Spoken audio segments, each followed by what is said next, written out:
Every morning begins like war. Metal alarms erupt. Caffeine burns through veins. The modern warrior bolts upright into noise, chasing a day already lost to screens and speed. He writes new goals on old paper, promising again to rise early, grind harder, fix himself through intensity. But effort has become his drug and his disease. Each burst of determination dies before sunset, leaving guilt fermenting where progress should have lived. He mistakes exhaustion for discipline, but fatigue masquerading as focus is only chaos rehearsed. The rhythm of his life is frantic, yet hollow, a spinning wheel that never leaves the ground. He believes is working toward mastery, but in truth, he's drowning in motion. Every system he adopts turns into another performance. The obsession with self-improvement becomes self-erasure. What was once willpower has decayed into white noise. He is never still enough to notice that it's not weakness breaking him, it is fragmentation. The samurai understood what the modern man has forgotten. Discipline does not collapse through laziness, but through separation between intention and embodiment. It's not that he lacks effort. It's that effort leaks through tiny unguarded pauses, the gaps. You can work endlessly and still remain lost of your mind, your action, and your being moved as strangers. The blade dulls not from action, but from interruption. This is the unseen fracture of modern masculinity, a life lived half-present, split between doing and becoming, distracted even in the act of devotion. Our culture praises movement but neglects meaning. We sprint toward optimization without ever arriving at alignment. And so the modern man mistakes acceleration for accuracy, his grind an elaborate avoidance of silence. Musashi would have called it a form of poverty, one of rhythm, not resource. When he trained, he did so without gaps between decision and deed, breath and blade. His art was Guoji. Practice without gap, the eradication of the pause where hesitation rots and identity bleeds away. To practice without gap is to remove distance from your own life, to turn every swing, every choice, every mundane action into unbroken expression. This is what Musashi mastered. Presence so absolute that even stillness cut through illusion. Effort alone could not forge such precision. Only unity could. The modern man burns himself out chasing fragments. The ancient warrior built himself whole by staying unbroken. In the end, it is not energy you lack but form. Your practices fail not because you stop, but because you start them with separation. Consistency dies not when fatigue arrives, but when presence departs. To strike without delay, to move as thought moves, to breathe as action, this is a Musashi method. And until you reclaim that unity, every attempt at order will dissolve into pressure. The alarms fade, the caffeine cools, the body slumps. Yet through the rising dust of exhaustion, stillness begins to form again. A whisper from the past cuts through the static, steel against stone, breath measured, eyes steady. The world outside trembles, but Musashi's composure remains. The chaos of modern effort dissolves into a single line drawn through silence. The grind ends where the way begins. Before he was legend, Musashi was chaos in human form, a cold-eyed youth who fought not for honor but for proof that he existed. His early duels were raw expressions of defiance, each one won through fury rather than finesse. He carried no school, no teacher, no name worth defending. He fought simply because the world seemed to dare him to stop breathing. When his father died, discipline left with him, and a wild emptiness took its place. In that void, Musashi swung his sword not as art but as rebellion, a young man against everything, including himself. Yet victory can sting worse than defeat. After one fateful duel, where his opponent fell lifeless to the date, silence filled the field heavier than triumph ever could. Musashi looked down at the body and realized a truth that would haunt his next years. Winning without peace is still losing. That moment became his crucible, the collapse of ego, the disintegration of meaning. He withdrew from society, disappearing into forests, fields, and mountains where only stillness remained to fight him. For years, he lived without master or recognition. Each day he rose before dawn, practiced until dusk, repeating the same cut hundreds, sometimes thousands of times, until thought dissolved and only movement remained. He trained in isolation not to perfect others' techniques, but to dissolve his dependence on them altogether. He learned that mastery was not aggression refined, but attention sanctified. To remove error, one must first remove frenzy. It was there, amid wind and hunger, that the boy who once lived for violence gave birth to the man who would live for precision. Musashi discovered that discipline was less about the fight than the form preceding it. He began to trace every fracture of his own reaction, studying hesitation like a scientist studies decay. When the mind wavered, he struck badly. When it was still, even rough movements carried truth. This became his endless study, the perfect rhythm between awareness and execution. His practice evolved into an early form of what the world would later call Kaizen, continuous refinement delivered in humble increments so small the ego could not see them. No grand victories, no training montages, just unbroken repetition rendered sacred through consciousness. Each cut was less about speed or power and more about the space between two breaths, the thin line where intention meets embodiment. In those hidden moments, Musashi glimpsed eternity. The path hardened him, but it also purified him. In his solitude, the core pattern of Bushido was born, honor not as decoration but as discipline, courage not as aggression but as composure. Life itself became a battlefield of consistency, every step, every breath, another duel against the mind's instability. He wrote later that truth does not live in victory or defeat, a sentiment few warriors could afford to admit. Yet his victories after that realization came naturally, executed with frightening calm. The blade moved because the mind was still, and stillness, he realized, kills faster than rage. The Musashi method was not built on intensity. It was sculpted from awareness. Through isolation, he transformed struggle into silence, chatter into clarity, impulse into precision. And bit by bit, the feral boy disappeared. In his place stood the architect of an entirely new order of focus, the kind that endures across centuries because it is not taught, only remembered. Now imagine the scene, the lonely mountain dimming under the last light of the sun. Musashi sits cross-legged beside his sword, breath merging with wind. Far in the valley below, the faint sound of temple bells drift upward through fog. The battles of youth have ended. The war within has begun. What he discovered in solitude would one day instruct generations. The fiercest victories are won in silence, where attention becomes the only weapon that never dulls. And from that silence, a method was born, practice without gap, life without division, discipline without struggle. To understand Musashi's method, we must step into the realm that cannot be taught, only live, the place where thought, intention, and action merge into one line of movement. The Japanese called this Guoji, the practice without gap. A principle so quiet it hides behind every stroke of mastery, yet so powerful that its absence collapses empires of progress. The meaning is simple.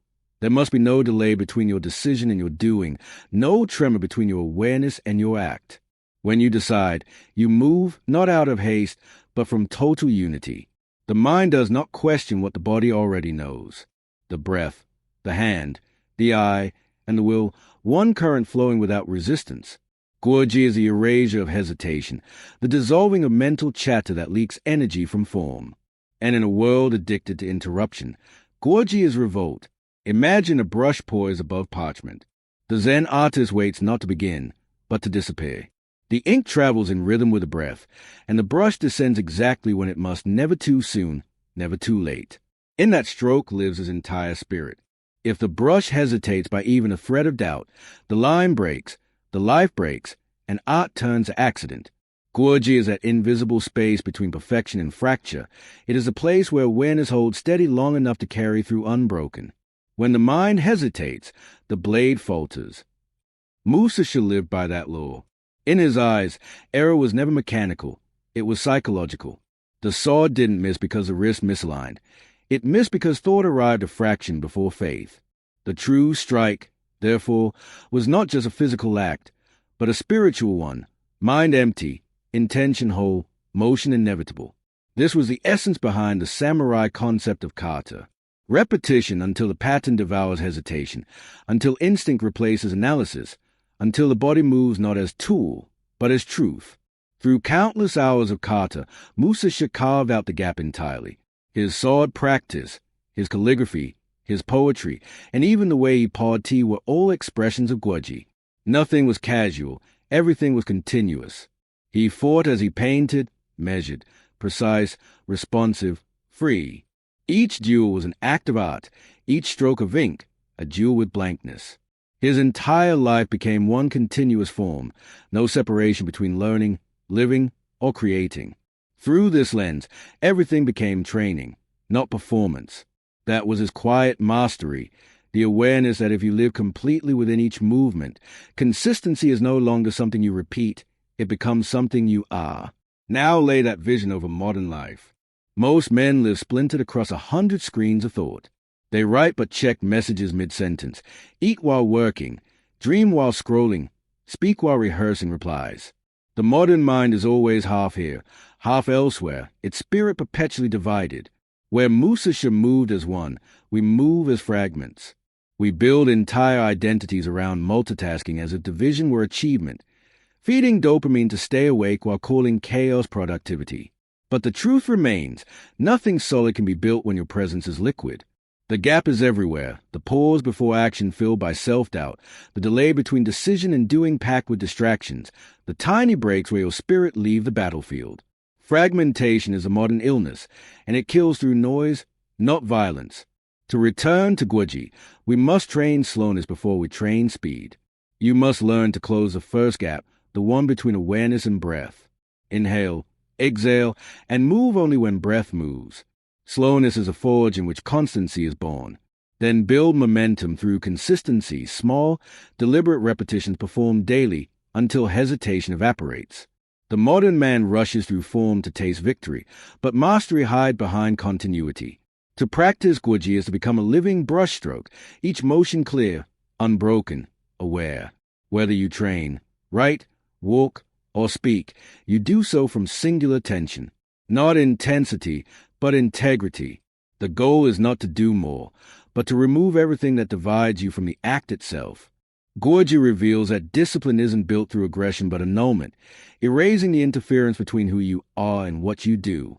It is living as a single note played perfectly, over and over, until existence itself becomes a song. This is a law Musashi obeyed, and the law today's fractured men must relearn. For when you hesitate, time floods in. When you flow, time disappears. And only in disappearance do you meet mastery. The ink dries, the sword is still, the air clicks back into silence. The student stands within himself, no delay, no doubt, no division. The dojo awaits, not outside, but within, the training ground of pure attention. There is a still rhythm that lives beneath mastery, a cadence too subtle for the impatient to hear. It's not the roar of breakthroughs or the clamor of sudden change, but the quiet echo of repetition building identity grain by grain. The samurai called this keiko, daily practice performed not for progress, but for presence. It is the simplest and rarest form of devotion in a world drunk on spectacle. Modern men chase transformation as if depth could be downloaded, craving quantum leaps that promise escape from effort. But every leap eventually circles back to the need for one patient step. Musashi understood this long before history caught up. Improvement that explodes fades. Improvement that accumulates endures. Even his jewels were not moments of revelation, but results of thousands of mornings spent sharpening a blade the world might never see. The truth he lived was ruthless in its simplicity. The man who works daily in quiet will one day stand invincible amidst noise. Each dawn began the same. He rose, bowed once to his sword, and began again, movement after movement, repetition after repetition, indistinguishable from the day before. The untrained, I might call it boredom. The wise would call it rhythm. This is Kaizen, the 1% flow, the belief that mastery isn't built through intensity but constancy. Discipline as maintenance of form, as continual tuning rather than dramatic overhaul. The myth of quantum leaps is a modern form of greed, the desire to reach the mountaintop without transforming the feet that walk it. Musashi's quiet genius was to turn repetition into art, to convert time into texture. Every motion, whether cleaning his space or cutting through air, refined something deeper than skill. It refined his center. The modern man treats discipline like an emergency, an act of desperation when control collapses. But true discipline is not crisis management. It's sacred maintenance. Kaizen demands that you tend to your structure whether or not it's burning. Like a sword that must be cleaned even when no battle calls, you refine not because you must, but because you are. The act itself affirms your identity. That's what most forget. You don't practice to improve skill. You practice to remember who you are. Without that ritual, identity erodes silently. When the samurai polished his blade, it wasn't vanity, it was vow. He was reaffirming the principle of readiness. that the warrior's worth is measured not in chaos, but in the still preparation before it. Keiko, your daily practice, is this vow reborn in modern language. It can be anything sacred enough to repeat: meditation before noise, stretching before strength, a cold shower that teaches calm under shock, journaling that carves clarity from confusion. The point isn't the act, but the reverence embedded within it. Perform it as ceremony, not chore. Each iteration whispers, "I remain." This is identity architecture at its truest. Small, deliberate acts anchoring the masculine spirit against the drift of distraction. When repeated long enough, ritual becomes rhythm, rhythm becomes nature. And once action fuses with identity, consistency is inevitable. You no longer practice discipline. You are its embodiment. The greatest transformations hide in routines that never announce themselves. Musashi's days, seen from afar, looked uneventful: endless mornings of movement, afternoons of calligraphy, evenings of meditation. Yet within that routine, entire galaxies of precision unfolded. The same gesture repeated 1,000 times was never identical because attention had deepened. What felt mechanical to others became meditative to him. Repetition doesn't dull meaning, it polishes it. The blade grows brighter with every stroke applied to it, and the spirit grows calmer with each act performed consciously. The unbroken path of Kaizen doesn't promise fireworks, but it guarantees permanence. Every cycle through the same act refines subtleties unseen by hurried eyes: posture, breath, intention, silence. The samurai didn't chase variety because variation doesn't equal evolution. Depth does. And so the philosophy becomes self-propelling. Through slow repetition grows confidence. Through confidence, rhythm. Through rhythm, grace. Grace is the natural reward of devotion. The man who once checked his reflection for progress now feels it humming quietly through muscle and mind. This is a perfection of accumulation. Effort so consistent it stops feeling like effort. When discipline softens into habit and habit matures into essence, the soul stabilizes. Strength becomes quiet. Power becomes posture. You sharpen the sword daily, even if no war exists, because the act itself keeps you whole. As days drift into weeks and weeks into years, this constancy gives birth to something only the patient ever meet: serenity without stagnation. Dawn after dawn, the same actions play like a soft, eternal drumbeat guiding the heart back to form. The room barely changes, yet everything within it evolves. In that simplicity, you escape the tyranny of highs and lows. Life becomes a steady rhythm of becoming. And from that rhythm, a realization arises: perfection is not reached through extremes, but through refinement performed eternally. The mountain fades behind clouds. The student kneels once more before his tools. The hand that trembled years ago now moves as if guided by wind. Breath meets breath. Motion meets meaning. The day begins again, as it did yesterday, as it will tomorrow. The sword glints in first light. The ritual continues. The practice is unbroken. There is a sickness disguised as ambition. Every man today feels its pulse, the rhythm of overextension. Alarms before sunrise, blue light before sleep, a body wired for progress yet drained to peace. This is a modern illness of hustle, where energy is spent not with precision but with panic. The creed that drives it is simple: more effort equals more success. But this creed is a lie dressed like courage. The man who swings endlessly dulls his own blade. The one who fights every battle loses to fatigue long before defeat arrives.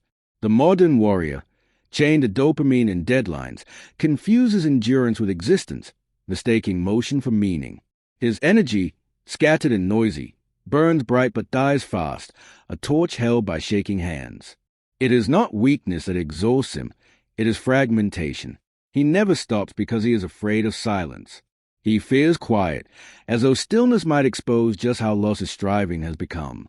Yet the truth remains: no rhythm survives without rest.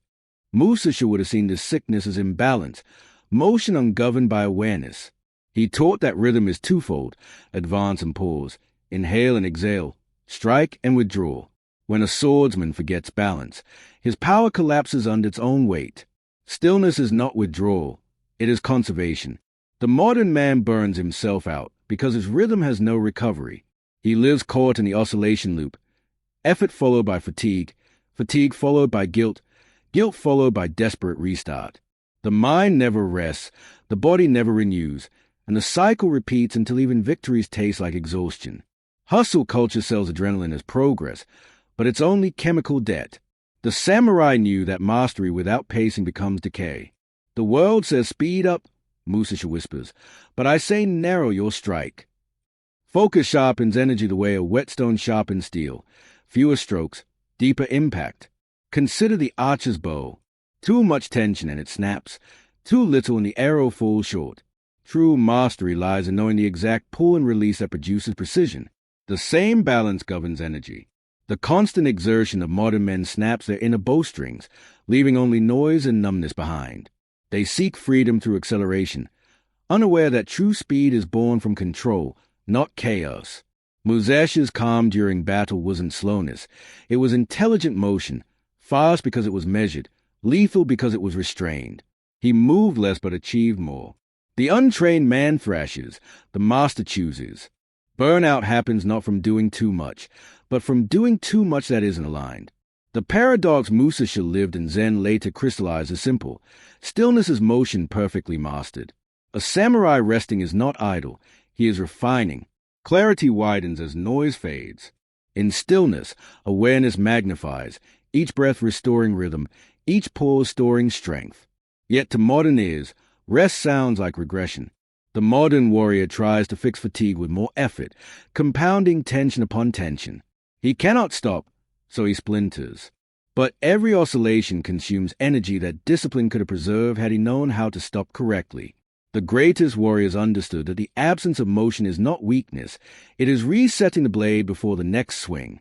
The sword kept sheathed too long dulls, the one kept drawn too long breaks.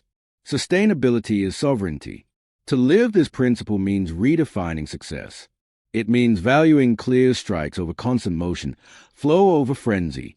True unbroken practice doesn't mean moving without pause. It means preserving presence through the pause. When you stop consciously, you are still practicing. Musashi meditated after duels for this reason. He considered rest part of the fight. The breath between strikes determined continuity. Every pause allowed him to refine his state, to return stronger in troll, in modern form.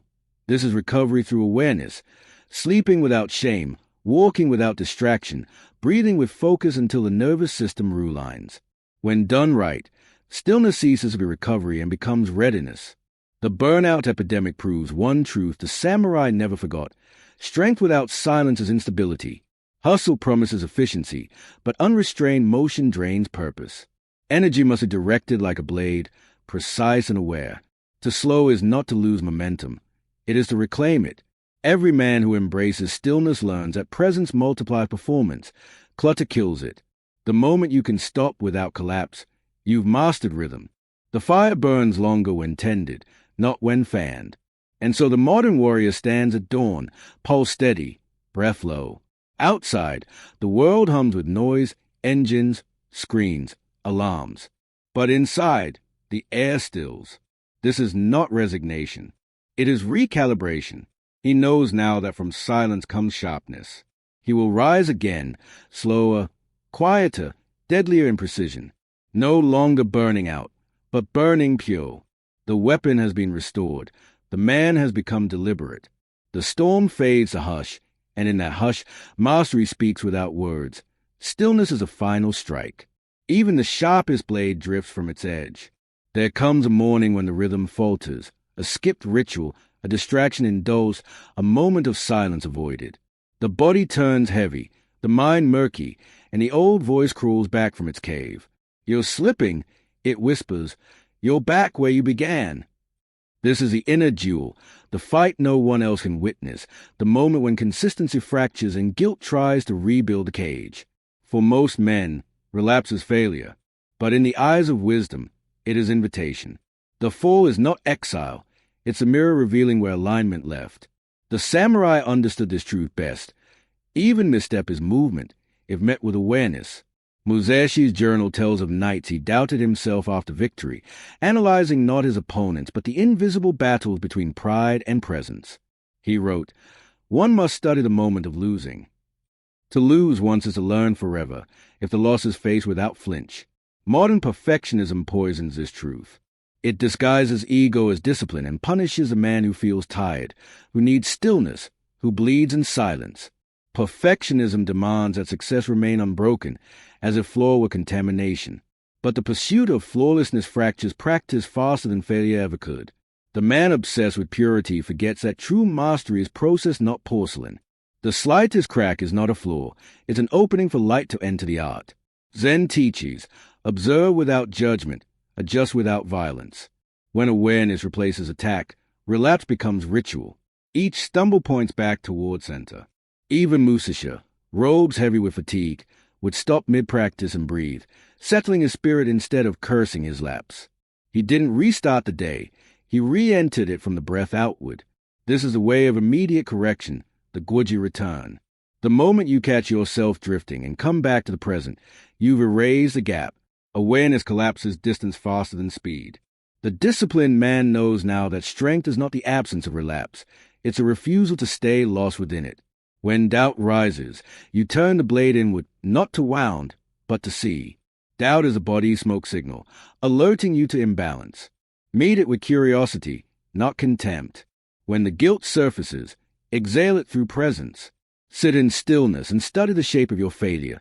What pattern broke? What breath got lost? Musashi used observation as medicine, examining thought's tremor until pattern became teacher. The energy once wasted on shame now fuels refinement. Discipline at this stage becomes self-compassion sharpened into precision. This is the most misunderstood strength known to men, the ability to hold form while feeling weakness. When the modern mind collapses under guilt, it's because it takes the emotion personally. The samurai did not. He considered emotion another weather pattern of practice, temporary, informative, impersonal. So when relapse finds you, breathe once, steady your stance, and resume. Do not restart tomorrow. Continue now. The warrior's creed of correction is simple. Response over reaction, presence over panic. This moment of recovery is the truest test of consistency because it happens in the dark, unseen, and unbountiful. Yet this is where identity cements, when you keep moving, not triumphantly, but deliberately, refusing to define yourself by the interruption. The master doesn't avoid the fall. He returns faster each time it occurs. Over time, recovery itself becomes muscle memory, awareness flashes, posture resets, peace returns. Doubt will always whisper, but it loses power when it no longer dictates motion. You can feel the transformation settling. Quiet and resilient, a warrior seated at dawn as fog lifts and light finds his form again. His breath draws evenly through his chest, his gaze level, his movements calm. He no longer needs to prove mastery. He simply practices returning to it. The duel within ends not in victory or defeat, but in the realization that both belong to the same circle. And as the horizon clears, one truth echoes. The man who hesitates fractures, but the man who returns never truly left. In time, the lines between effort and existence disappear. What once required strain becomes motion without friction, form without force. The man who once battled distraction now breathes through his work as naturally as the wind bends a field. This is where discipline transcends labor and matures into being. Musashi reached this state in his final years, when the sword was no longer a weapon but an instrument of truth, and mastery had softened into art. He had fought more than 60 duels, painted scrolls, carved sculptures, written his legendary book, and trained students who never saw him rush. Every action carried the weight of eternity because every action was complete in itself. To him, drawing a brushstroke or a blade spring from the same place, emptiness. His movements revealed what Zen calls mu, the space beyond self, the great nothingness where doing and being become one. In mu, the thinker dissolves, and only the action remains. The master's calm no longer comes from control. It comes from the absence of conflict. Nothing inside him resists what needs to be done. The true master has no discipline. He only has himself. We look at his life now with awe, but his power lay in how quiet it was. His victories existed not in blood or spectacle, but in posture, that unshakable balance between intensity and ease. He walked through the world without armor, not because he needed none, but because he had become it.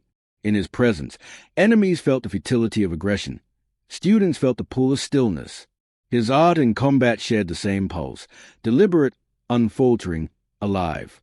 Even his writings show no urgency. Each line unfolds like breath, simple, sharp, sufficient. He had conquered time by aligning rhythm with task, life with craft. Work flowed from principle, not pressure, and in that flow, he became unbreakable, not from hardness but from coherence. This state is not ancient mythology. It is a timeless invitation. Modern life rarely kills us through weakness. It kills us through noise. The man reborn through discipline no longer seeks energy from chaos. His steadiness itself becomes energy, a silent power that outlasts storms.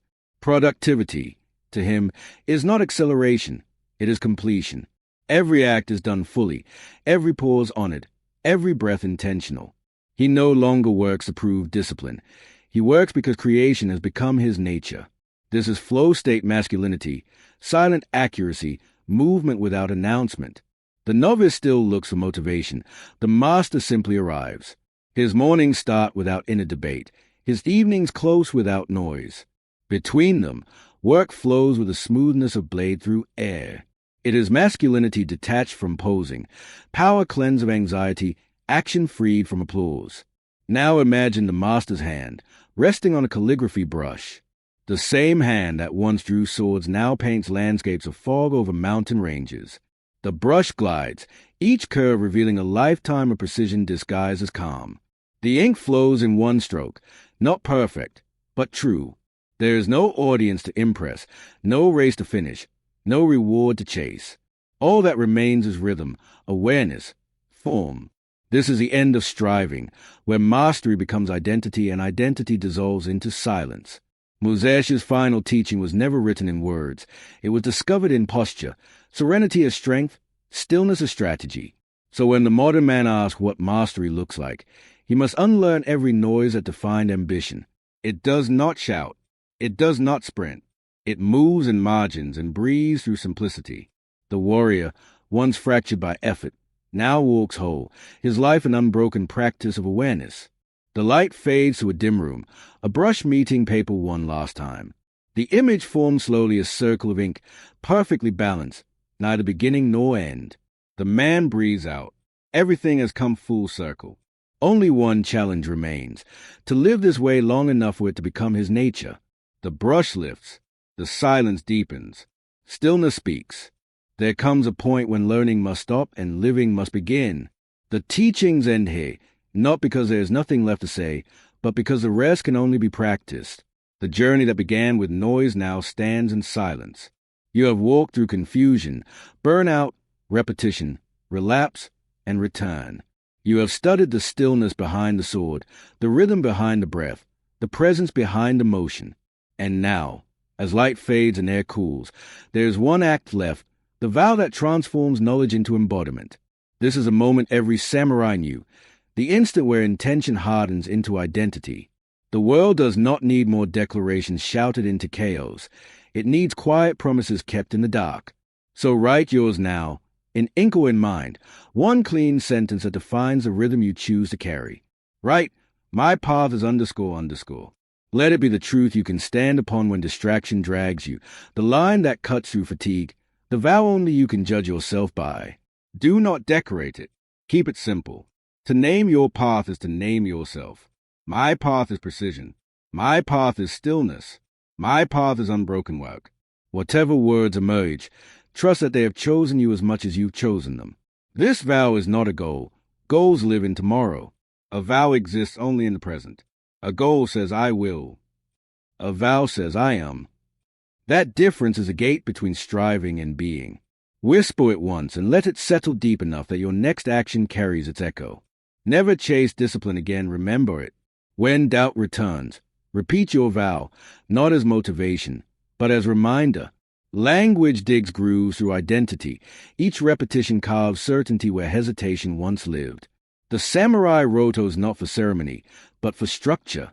We live differently, but the purpose is the same, to fuse meaning to daily rhythm, to convert practice into living prayer. A man aligned with his vow does not drift. His smallest act radiates coherence. He doesn't search for balance. He breathes it. He doesn't push. He moves. To keep this vow is to live in continuous Guoji, practice without gap, presence. Without break, your routines become sacred. Your pauses become deliberate. Even rest becomes a lesson in readiness. Now the frame narrows again. The day dissolves into dusk. You stand at the edge of your own horizon, no teacher, no witness, only the steady pulse of breath in your chest. The warrior bows to the passing sun, sealing the vow not with applause but with awareness. All sound falls away until only one truth remains. When the mind rests and the world sleeps, your practice remains, because you are it.